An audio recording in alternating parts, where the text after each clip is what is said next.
जय श्री राधे, जय श्री कृष्ण। सभी को सादर प्रणाम। भगवान अधिक मास पुरुषोत्तम भगवान को प्रणाम करते हुए आज का नवम दिवस। ऋषि कहने लगे, हे सुंदरी, अब से तीसरा मास पुरुषोत्तम मास आएगा, उसमें स्नान करने से मनुष्य के दोषों से छूट जाता है।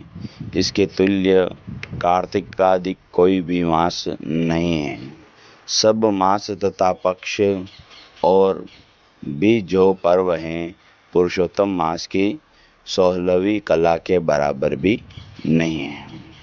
12,000 वर्ष गंगा में स्नान करने से जो फल मिलता है और सिंह के बृहस्पति में, गोदावरी में, गंगा में स्नान करने का जो फल मिलता है, वही फल कहीं भी पुरुषोत्तम मास में एक बार स्नान करने से प्राप्त हो जाता है।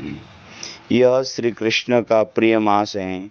इसमें स्नान, दान, जप आदि करने से सब मनोवांछित फलों की प्राप्ति होती है। इसलिए तुम भी पुरुषोत्तम मास की सेवा करो। मुनिराज कन्या को ऐसे वचन कहकर चुप हो गए। श्री कृष्ण कहने लगे, हे अर्जुन, मुनि के वचन सुनकर भावों से प्रेरित होकर मूढ़ बाला क्रोधित होकर बोली, हे ब्राह्मण, मुझको आपके वचन ठीक नहीं लगे। माघ आदि मास किस प्रकार थोड़ा फल देने वाले हैं और कार्तिक आदि मास को कैसे कम कहते हैं? क्या सेवा किया हुआ वैशाख मास इच्छित फल नहीं देता है? यह तो मलमास सब कर्मों में निंदित हैं। हे मुने, सूर्य संक्रांति से रहित मलमास को आप कैसे श्रेष्ठ कह सकते हैं? इस प्रकार क्रोध से कहे गए ब्राह्मण की पुत्री के वचनों को सुनकर ऋषि का शरीर जलने लगा और क्रोध से नेत्र लाल हो गए, परंतु फिर भी मित्र की कन्या को श्राप नहीं दिया। सोचने लगे कि कन्या मूर्ख हैं, अपनी ही अहित को नहीं जानती और पुरुषोत्तम भगवान की निंदा कर रही हैं। पुरुषोत्तम मास का महात्म्य जो बड़े बड़े ज्ञानी भी नहीं जानते, तो कम बुद्धि वाले पुरुष और कन्याएं कैसे जान सकते हैं? और यह बिना पिता की कन्या दुख रूपी अग्नि से सुलगती हुई मेरे अत्यंत उग्र श्राप को कैसे सहन कर सकेगी? ऐसे उत्पन्न हुए क्रोध को दूर करते हुए और स्वस्थ होकर व्याकुल कन्या से कहने लगे, तू दुखी है और नादान है, इसलिए तेरे पर मेरा कुछ भी कोप नहीं है। जैसा तेरे निर्भाग्य मन में हो वैसा ही कर, और भी कुछ होने वाला है सो सुन। मैं कहता हूँ, तूने जो पुरुषोत्तम मास का अनादर किया है, इसका फल इस जन्म या अगले जन्म में अवश्य होना चाहिए। क्योंकि तेरे पिता मेरा मित्र था, इसलिए तुझको श्राप नहीं देता हूँ कि तू बालक हैं और अपने शुभ तथा अशुभ को नहीं पहचानती।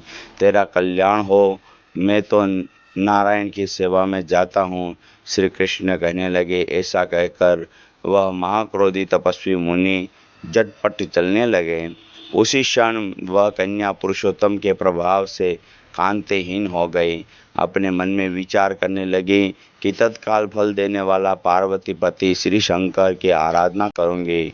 ऐसा निश्चय करके अपने आश्रम में जाकर वह कठिन तप करने की इच्छा करने लगी। सूर्य जी कहने लगे, इस बाला प्रबल मुनि के वचनों को निंदित कर तथा बहुत फल वाले विष्णु और सावित्री पति ब्रह्मा का छोड़कर अपने वन आश्रम में केवल शंकर भगवान की सेवा करने लगी हैं। इसलिए भगवान अधिक मास में पुरुषोत्तम भगवान का ओम नमो भगवते वासुदेवाय का जप करके जीवन का कल्याण करे। इस मास का विशेष महत्व है। विशेष बारंबार जो ग्रंथ में कहा गया है वही हम आपको सुना रहे हैं।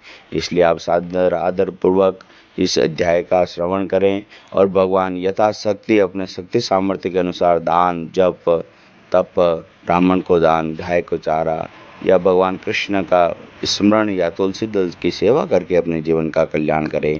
इसी प्रकार का आज का नवम दिवस का अध्याय यहीं पूर्ण होता है। सभी को जय श्री राधे, जय श्री कृष्ण, हर हर महादेव।